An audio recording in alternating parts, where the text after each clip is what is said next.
زندگی صرف عبادات اور ریچولز پر ہی مبنی نہیں ہونی چاہیے، وہ تو ہیں ہی فرض کے درجے میں، وہ تو کرنا ہی ہے، لیکن اپنی زندگی کے باقی معمولات، ہمارا کھانا پینا، سونا جاگنا، اٹھنا بیٹھنا چلنا پھرنا، یہ سب بھی بہترین طریقے پر ہونا چاہیے، تاکہ ہم اپنے آپ کو مسلسل شجرہ طیبہ کی طرح نشو نما دیتے رہیں، گرو کرتے رہیں، تاکہ جب یہ اللہ سبحانہ وتعالیٰ کے پاس جانے کے لیے تیار ہو تو ایک بہترین حالت میں ہو، خوبصورت ترین حالت میں ہو، کہ اللہ تعالیٰ اس کو دیکھے تو خوش ہو جائے، راضی ہو جائے، رضی اللہ عنہم ورضوا عنہ کی صف میں شامل ہو جائے۔ اور اس کے لیے ہمیں مسلسل جد و جہد کرنی پڑے گی، اپنی ان غلط عادتوں کو ختم کرنا پڑے گا، جو کہ انتہائی مشکل کام ہے، آسان نہیں، جو عمر کے ایک طویل عرصے میں ہمارے اندر آ چکی ہیں، اور اچھی اچھی عادات کو اختیار کرنا پڑے گا۔ انہی کی مسلسل جد و جہد اور کوشش کے لیے یہ ساری مجلس منعقد کی جاتی ہے، یعنی یہ کلاس ہوتی ہے۔ اور یہ بھی ایک حقیقت ہے کہ علم کا اصل لطف جو ہے وہ عمل میں ہے۔ جب بھی آپ کو نئی بات سیکھتے ہیں، اگر اس پر عمل کر لیں تو اس کے بعد آپ کی کیفیت کیا ہوتی ہے؟ آپ کے اندر ایک خوشی کی کیفیت ہوتی، اطمینان کی کیفیت ہوتی۔ لیکن جب آپ اپنے علم پر عمل نہیں کرتے تو کیفیت کیا ہوتی؟ کیسا محسوس ہوتا ہے؟ بوجھل سا، دل پہ ایک پریشانی سی، اور ایک عجیب سی کیفیت ہوتی ہے کہ ہم جانتے ہیں اور ہم کر نہیں رہے۔ اور اس کے لیے ہمیں مسلسل اسٹرگل کی ضرورت تو ہے ہی، لیکن سچی نیت اور ارادے کی ضرورت بھی ہے کہ ہم واقعی یہ چاہیں کہ ہم اس حال میں دنیا سے جائیں کہ اللہ ہم سے راضی ہو جائے، اور موت کا فرشتہ یہ خوشخبری لے کر آئے کہ یا ایتھا النفس المطمئنہ، مطمئنہ۔ یہ نفس مطمئنہ کب ہوتا ہے؟ جب انسان علم پر عمل کرنے والا ہو۔ اور جانا تو ہے ہی، لیکن کس حال میں جائیں؟ ارجعی الی ربک راضیۃ مرضیہ، کہ رب بھی راضی ہو اور ہم بھی راضی ہوں، اور ہم اللہ کے بندوں میں شامل ہو جائیں، اس صف میں شامل ہو جائیں جو اللہ کے پسندیدہ بندے ہیں۔ ٹھیک ہے، تو اس کلاس کا جو اصل میں تھیم ہے وہ دراصل یہی ہے، یہی اس کی روح ہے، یہی اس کا مقصد ہے۔ اور اس میں ہم چھوٹی چھوٹی باتوں کو اس لیے ڈسکس کر رہے ہیں تاکہ اس کی روشنی میں ہم اپنے طرز عمل کا جائزہ لیں۔ ٹھیک ہے، تو آیت دوبارہ سنیے۔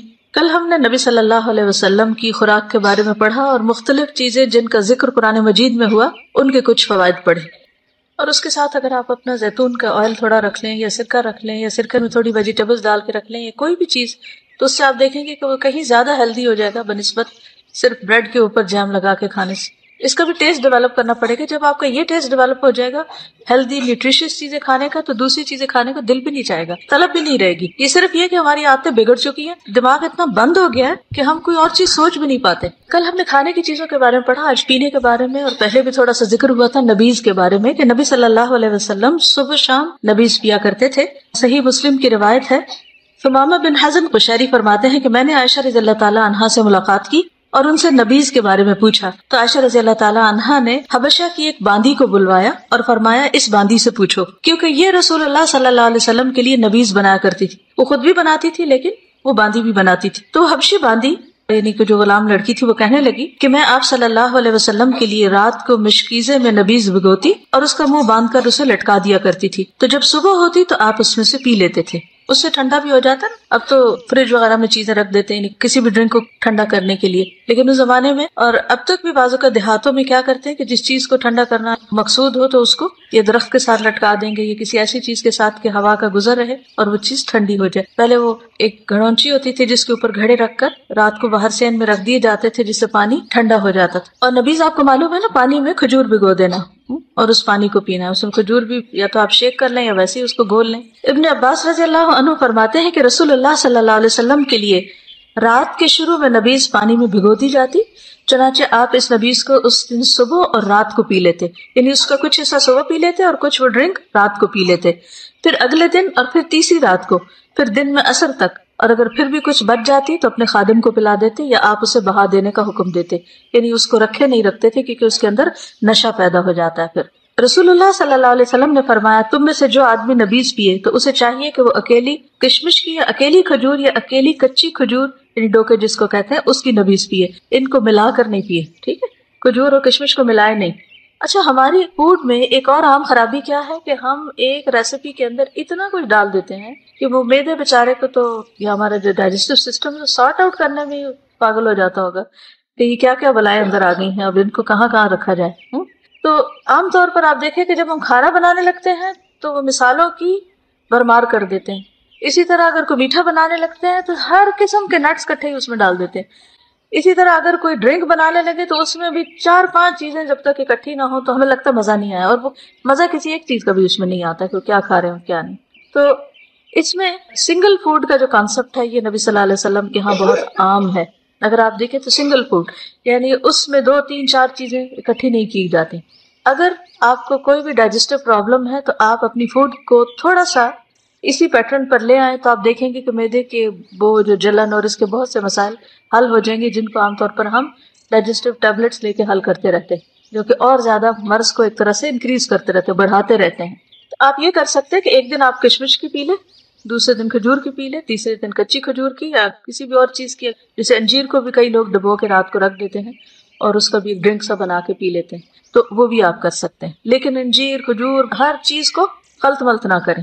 اور ایک وجہ اس کی یہ بھی بتائی گئی کہ ان کو ملانے سے جلدی سکر پیدا ہو جاتا ہے، یعنی پھر وہ 2 دن تک نہیں چلے گا، ایک دن میں ہی یا ایک ٹائم پر ہی ختم کرنا پڑے گا، کیونکہ شاید ان کا آپس میں کیمیکل ریئیکشن اس طرح کے ہوتے ہوں گے جو صحت کے لیے پھر نقصان دہ ہو جاتے ہیں. عبداللہ دلمی اپنے والد سے روایت کرتے ہیں، انہوں نے کہا کہ ہم رسول اللہ صلی اللہ علیہ وسلم کی خدمت میں حاضر ہوئے اور عرض کیا، اے اللہ کے رسول صلی اللہ علیہ وسلم، آپ جانتے ہیں کہ ہم کون ہیں، کہاں سے آئے ہیں اور کس کے پاس آئے ہیں؟ آپ نے فرمایا، اللہ کی طرف آئے ہو، اللہ کے رسول کی طرف آئے ہو، یعنی دین کی خاطر آئے ہو. ہم نے کہا، اللہ کے رسول صلی اللہ علیہ وسلم، ہمارے ہاں انگور ہوتے ہیں، ہم ان کا کیا کریں، یعنی کس طرح استعمال کریں؟ آپ نے فرمایا، انہیں خشک کر کے ڈرائی کر کے زبیب یعنی کشمش یا منقع بنا لیا کرو. جو بڑا انگور ہوتا ہے اس کا منقع بنتا ہے، جو چھوٹا ہوتا ہے اس کی کشمش بنتی. ہم نے عرض کیا، ہم زبیب کشمش کا کیا کریں، یعنی اسے سکھا کے پھر اس کو واٹ نیکسٹ. اب اس سے بھی آپ دیکھیں کہ مختلف لوگ کس قسم کے سوال بعض اوقات کرتے ہیں. آپ نے فرمایا، صبح کے وقت بھگو دیا کرو اور رات کو پی لیا کرو. صبح کے وقت بھگو دیا کرو، رات کو پی لیا کرو، اور رات کو بھگو کر رکھا کرو اور صبح کو پی لیا کرو. اور نبیذ مشکیزوں میں بنایا کرو، مٹکوں میں نہیں، یعنی مٹی کے برتن میں نہیں بناؤ بلکہ جو لٹکنے والا مشکیز ہے اس کے اندر بناؤ. اسے نچوڑنے میں جب تاخیر ہو جاتی ہے تو یہ سرکہ بن جاتا ہے، یعنی پھر وہ اس میں سکر پیدا ہو جاتا ہے، یعنی اور چیزیں بن جاتی ہیں، پھر وہ اس طرح پینے کے لائق نہیں رہتا.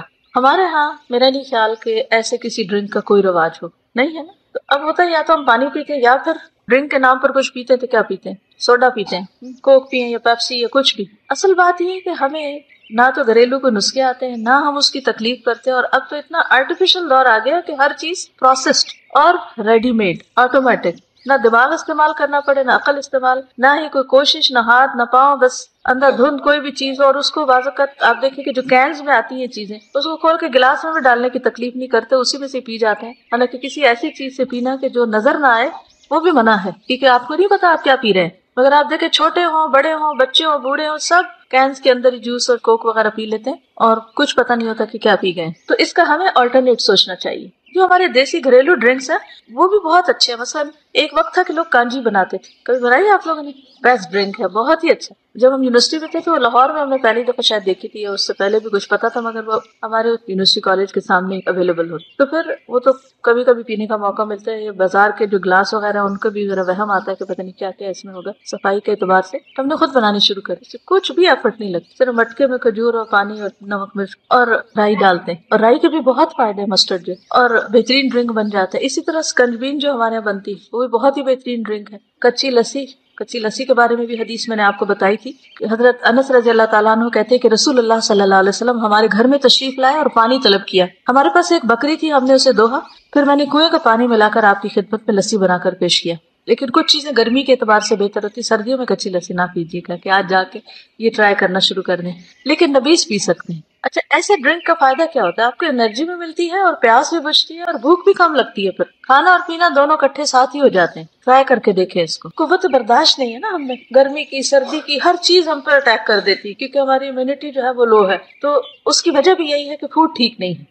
منقع جو ہے، جیسے آپ لوگوں کو کھانسی ہے تو جس توے پہ آپ نے روٹی بنائی ہے تو جب ذرا سا کم گرم ہوتا ہوا تو اس کے اوپر آپ منقع ڈالیں، وہ تھوڑا پھول جائے گا دوبارہ. اگر اس کو آپ چوس لیں تو آپ کی کھانسی ٹھیک ہو جائے گی. پھر مہمانوں کو نبیذ پلانا.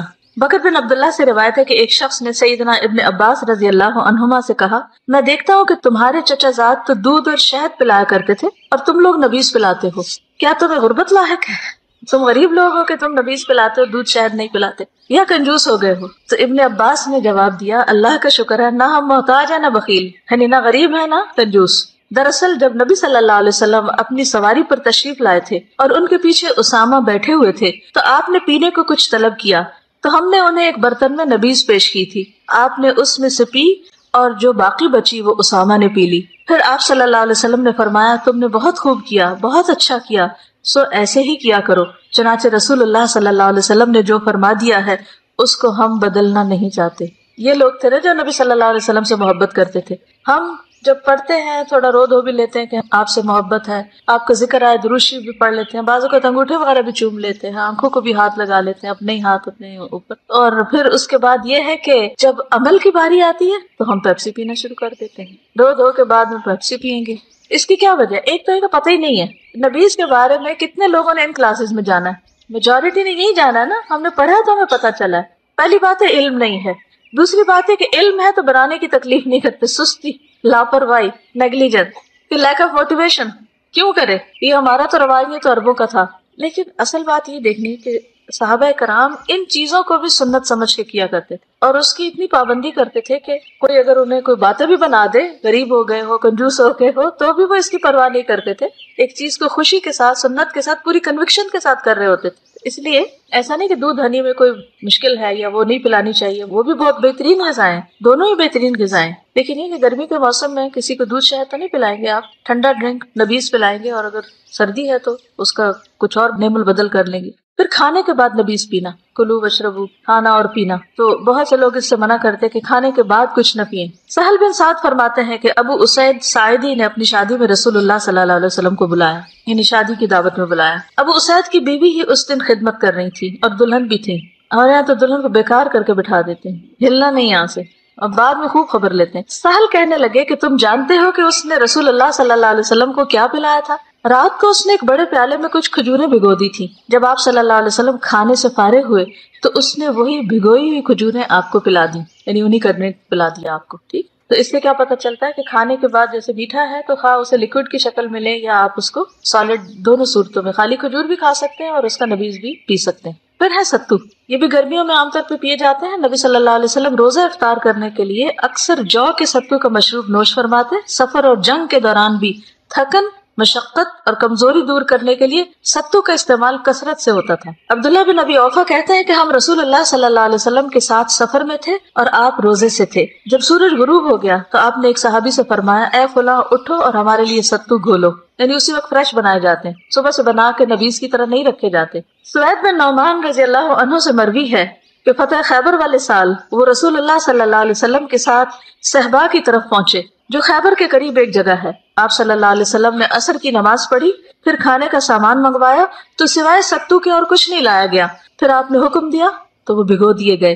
پھر رسول اللہ صلی اللہ علیہ وسلم نے کھایا اور ہم نے بھی کھایا، یعنی پی بھی سکتے ہیں اس کا پانی اور اس میں کم پانی ڈال کے اس کو کھا بھی سکتے ہیں، یعنی وہ بھی ایک کھانا ہو جاتا ہے۔ انس بن مالک کہتے ہیں کہ نبی صلی اللہ علیہ وسلم نے صفیہ رضی اللہ عنہا کے نکاح میں ستو اور کھجور سے ولیمہ کیا تھا، یعنی آپ اس کو بھگو کے اوپر میٹھے کے طور پر کھجور وغیرہ بھی ڈال سکتے ہیں۔ اب دیکھیں کہ جو وائٹ شوگر ہے یہ بھی بہت نقصان دہ ہے صحت کے لیے، اس میں بھی بہت سی ایسی چیزیں ہیں جو اوور آل ہیلتھ کے لیے ڈیمیجنگ ہے۔ ویسٹ میں تو اس کے خلاف اتنا کچھ لکھا پڑھا جاتا ہے اور اس کو وائٹ پوائزن کہتے ہیں، لیکن ہمارے ہاں عموماً ہیلتھ کے بارے میں اتنی انفارمیشن نہیں، اتنا شعور نہیں ہے، اتنی اویئرنیس نہیں ہے۔ اینی وے، اس کا بھی آلٹرنیٹ کیا ہے؟ یا تو شکر ہو جو را ہوتی ہے، یا پھر یہ کہ شہد اگر اویلیبل ہو، یا پھر اسی طرح کھجور کے چھوٹے چھوٹے ٹکڑے آپ اس میں ڈال سکتے ہیں، جیسے دلیا پکایا آپ نے تو چینی گھولنے کی بجائے اس میں کیا کریں، اوپر میوہ ڈال لیں، یعنی کشمش ڈال لیں، یا پھر آپ کھجور کے ٹکڑے کر کے ڈال لیں، یا تھوڑا تھوڑا انجیر توڑ کے ڈال لیں، تو وہ ایک فروٹ اور وہ بھی ہو جاتا ہے اس میں۔ تو پھر اگر آپ اس کو کھائیں تو وہ ہر چمچ کے ساتھ اگر اس میں تھوڑا سا ٹکڑا کسی میٹھے کا آ جائے گا تو آپ کو شوگر طلب بھی نہیں ہوگی، ضرورت بھی محسوس نہیں ہوگی، اور وہ زیادہ ہیلدی ہوگا۔ کچھ غذائیں جو ہیں وہ صحت کو نقصان دینے والی ہیں، جس میں خاص طور پر مردار، خون، خنزیر کا گوشت اور غیر اللہ کے نام کا ذبیحہ، کیونکہ فوڈ جو ہے وہ جو کچھ اس کے آس پاس لوگوں کی وائبز ہوتی ہیں وہ بھی اس تک پہنچتی ہیں، جو آپ اس کے اوپر پڑھتے چڑھتے ہیں وہ بھی اثر انداز ہوتا ہے۔ اسی لیے آپ دیکھیں کہ بہت سے لوگ جادو کس کے ذریعے کرتے ہیں، کھانے کی چیزوں کے اوپر کچھ پڑھ کے یا اس میں کچھ ملا دیتے ہیں، اور اس کے ذریعے جو جادو ہوتا ہے وہ بہت تیزی سے اثر کرتا ہے۔ ٹھیک ہے، تو یہ جو چار چیزیں اکٹھی کر دی گئی نا، مردار، خون، خنزیر کا گوشت اور غیر اللہ کے نام کا ذبیحہ، یہ بھی اسی طرح نقصان دہ ہے، یعنی کہ اللہ کے علاوہ کسی اور کے نام پر جانور ذبح کیا جائے یا اس کے اوپر پڑھا جائے کچھ، تو وہ بھی انسانوں کی صحت اور سوچ کے اوپر اثر انداز ہوتا ہے۔ ٹھیک ہے، اسی طرح بعض لوگ پانی پر جیسے دم وغیرہ کر لیتے ہیں، تو ظاہر ہے قرآن پاک جہاں پڑھا جاتا ہے وہ اپنے ماحول کے اوپر اثر انداز ہوتا ہے۔ قرآن مجید میں 4 آیات اس موضوع پر موجود ہیں۔ مثلا سورۃ البقرہ میں، سورۃ المائدہ وغیرہ میں کہ انما حرم علیکم المیتۃ والدم ولحم الخنزیر وما اہل به لغیر اللہ فمن اضطر غیر باغ ولا عاد فلا اثم علیہ ان اللہ غفور رحیم۔ پھر اسی طرح ہر خبیث چیز جو ہے وہ حرام ہے، یعنی اس کا نام لیا گیا یا نہیں، جو گندی چیز ہے حرام ہے۔ نبی صلی اللہ علیہ وسلم کے بارے میں آتے ہیں سورۃ الاعراف 157 وَيُحِلُّ لَهُمُ الطَّيِّبَاتِ وَيُحَرِّمُ عَلَيْهِمُ الْخَبَائِثَ، اور وہ نبی ان کے لیے پاکیزہ چیزوں کو حلال اور خبیث چیزوں کو حرام کرتا ہے۔ کچلی والے درندے اور پنجے دار پرندے کا گوشت نہ کھایا جائے۔ ابن عباس سے روایت ہے کہ رسول اللہ صلی اللہ علیہ وسلم نے ہر کچلی والا درندہ اور پنجے دار پرندہ کھانے سے منع کیا، کیونکہ وہ شکاری جانور ہوتے ہیں تو وہ گوشت خور ہوتے ہیں، تو وہ پھر انسان کے لیے نقصان دہ ہیں۔ ایسے جانور کا گوشت اور دودھ نہ پیا جائے جو نجاست کھاتا ہو۔ ابھی جو مرغیوں کی فیڈ کی بات ہوئی تھی، ایسے جانور کا گوشت نہ کھایا جائے، دودھ نہ پیا جائے جو خود نجاست کھاتا ہے، اس کو جلالہ کہتے ہیں۔ ابن عمر سے مروی ہے کہ رسول اللہ صلی اللہ علیہ وسلم نے نجاست خور جانور کھانے اور اس کا دودھ پینے سے منع فرمایا ہے۔ گھریلو گدھے، انس سے روایت ہے کہ رسول اللہ صلی اللہ علیہ وسلم نے جب خیبر فتح فرمایا تو دیہات سے جو گدھے نکلے ہم نے ان کو پکڑ لیا، ان کا گوشت پکایا۔ رسول اللہ صلی اللہ علیہ وسلم کے منادی نے اعلان کر دیا، آگاہ ہو جاؤ، اللہ اور اس کے رسول نے تمہیں گدھے کا گوشت کھانے سے منع فرما دیا ہے، کیونکہ وہ ناپاک ہے، شیطانی عمل ہے۔ ہانڈیاں اس حال میں الٹ دی گئی کہ گوشت ان میں ابل رہا تھا، کسی نے بھی نہیں کھایا۔ اصل میں جو جانور آپ کھاتے ہیں نا، اس کے اخلاق اور اس کا طور طریقہ آپ پر اثر انداز ہوتا ہے۔ تو گدھا کھانے سے انسان کیا بنے گا؟ جواب درست ہے، ممنوع چیز سے ذبح شدہ، بعض اوقات حلال جانور ہوتا ہے لیکن ذبح کا طریقہ درست نہیں ہوتا تو وہ بھی حرام ہو جاتا ہے۔ رافع بن خدیج رضی اللہ عنہ کہتے ہیں کہ میں نے نبی صلی اللہ علیہ وسلم سے عرض کیا، کل ہمارا دشمن سے مقابلہ ہوگا اور ہمارے پاس چھریاں نہیں ہیں۔ آپ نے فرمایا جو آلہ خون بہا دے اور اس پر اللہ کا نام لیا گیا ہو اسے کھاؤ، بشرطے کہ ذبح کا آلہ دانت ناخن نہ ہو۔ میں اس کی وجہ تمہیں بتاؤں گا، دانت تو ہڈی ہے اور ناخن حبشیوں کی چھری ہے، یعنی کوئی بھی جانور ناخنوں سے یا دانتوں سے ذبح نہ کیا گیا ہو، بلکہ مثلا اگر چھری نہیں تو تلوار سے کر لیا جائے یا کسی بھی ایسی چیز سے جس سے خون بہ جائے، وہ ضروری ہے۔ وہ کھانا جس میں گندگی گر جائے۔ میمونہ رضی اللہ عنہا سے روایت ہے کہ رسول اللہ صلی اللہ علیہ وسلم سے چوہے کے بارے میں پوچھا گیا جو گھی میں گر گیا تھا، فرمایا اس کو نکال دو اور اس کے آس پاس کی گھی کو نکال پھینکو، باقی استعمال کر لو۔ یعنی اگر ٹھنڈا ہے گھی جمع ہوا ہے یا تھوڑا بہت نرم ہے تو یہ تو یہ نا کہ آئل ہم یوز کرنے لگے تو الگ بات ہے، لیکن اگر گھی جو ہوتا ہے اس میں اگر چوہا گرے بھی تو ایک خاص جگہ تک ہی رہے گا، اگر اوپر پھرتا گھومتا رہے تو اوپر سے ہٹا دے تو نیچے کی لیئر استعمال، اگر درمیان میں کہیں ہے تو اس ایریا کو نکال باہر کرے، باقی ایریا صاف ہے۔ کچھ غذائیں حرام تو نہیں لیکن ناپسندیدہ ہیں، جن میں کچا لہسن اور پیاز، خصوصاً اس وقت اگر انسان جب مسجد میں آئی عبادت کے لیے بیٹھے تو نہیں کھانا چاہیے، کیونکہ انسان کے منہ سے اسمیل آتی ہے اور اس اسمیل سے فرشتوں کو تکلیف پہنچتی ہے تو فرشتے پھر دور ہو جاتے ہیں۔ جابر بن عبداللہ سے روایت ہے کہ نبی صلی اللہ علیہ وسلم نے فرمایا جو لہسن یا پیاز کھائے تو وہ ہم سے دور رہے، یہ کہا کہ اسے ہماری مسجد سے دور رہنا چاہیے، اسے اپنے گھر میں ہی بیٹھنا چاہیے، یعنی وہ کھانے پینے میں مشغول رہے، مسجد نہ آئے۔ ابو سعید خدری سے روایت ہے کہ ابھی تک ہم واپس نہ لوٹے تھے کہ خیبر فتح ہو گیا، اس دن رسول اللہ صلی اللہ علیہ وسلم کے صحابہ اس لہسن کے درخت پر گر پڑے اور لوگ اس دن بھوکے تھے تو ہم نے بہت زیادہ لہسن کھا لیا۔ پھر ہم مسجد کی طرف آئے تو آپ نے بدبو محسوس کی، آپ نے فرمایا جس نے اس خبیث درخت سے کچھ کھایا وہ ہماری مسجد کے قریب نہ آئے۔ تو لوگ کہنے لگے کہ لہسن حرام ہو گیا، لہسن حرام ہو گیا، یعنی آپ نے منع کیا تھا۔ یہ بات نبی صلی اللہ علیہ وسلم تک پہنچی تو آپ نے فرمایا اے لوگوں میں اس چیز کو حرام نہیں کرتا جسے اللہ نے میرے لیے حلال کیا ہے، لیکن یہ لہسن کا درخت ایسا ہے کہ اس کی بدبو مجھے ناپسند ہے، یعنی مکروہ کہہ سکتے ہیں، ناپسندیدہ کہہ سکتے ہیں، لیکن حرام نہیں۔ پھر بدبو والی جو اور کچی سبزیاں ہوتی ہیں ان سے بھی پرہیز کرنا چاہیے۔ جابر سے روایت ہے کہ رسول اللہ صلی اللہ علیہ وسلم نے پیاز اور بدبو والی کچی سبزیاں کھانے سے منع کیا ہے، یعنی صرف لہسن ہی کے بات نہیں، کوئی بھی سبزی ایسی ہے جس کو کھانے سے منہ سے اسمیل آتی ہے تو اس سے منع کیا۔ ہمیں ان کے کھانے کی ضرورت پیش آئی تو ہم نے کھا لیا، آپ نے فرمایا جو اس بدبودار درخت میں سے کھا لے وہ ہماری مسجد کے قریب نہ آئے، کیونکہ فرشتوں کو ان چیزوں سے تکلیف ہوتی ہے جس سے انسانوں کو تکلیف ہوتی ہے۔ بعض لوگوں کو بیماری کی وجہ سے بعض اوقات لہسن کھانا پڑتا ہے یا کچا کھانے کو کہا جاتا ہے، تو اس کے بعد اگر سوکھا دھنیا کھا لیا جائے تو بھی منہ کی اسمیل ٹھیک ہو جاتی ہے، یا پھر اگر نمازوں کے اوقات قریب ہے تو اس میں نہ کھایا جائے۔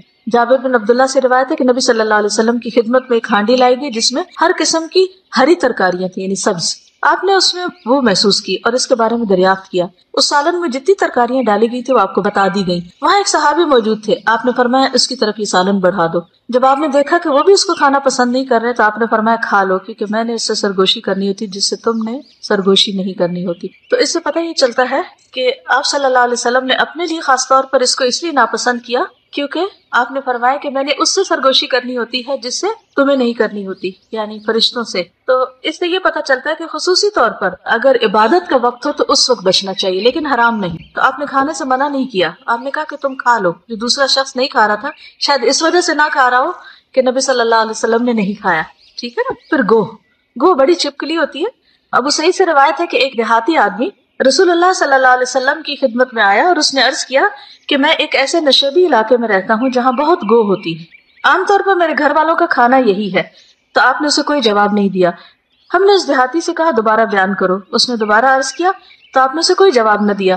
پھر رسول اللہ صلی اللہ علیہ وسلم نے تیسری مرتبہ اسے آواز دی اور فرمایا اے دیہاتی، اللہ نے بنی اسرائیل کی ایک جماعت پر لعنت فرمائی یا غصہ کیا تو ان کو مسخ کر کے جانور بنا دیا جو زمین میں پھرتے ہیں، اور میں نہیں جانتا، ہو سکتا ہے کہ شاید گوہ بھی انہی جانوروں میں سے ہو، اس لیے میں نہ تو اسے کھاتا ہوں نہ کھانے سے منع کرتا ہوں۔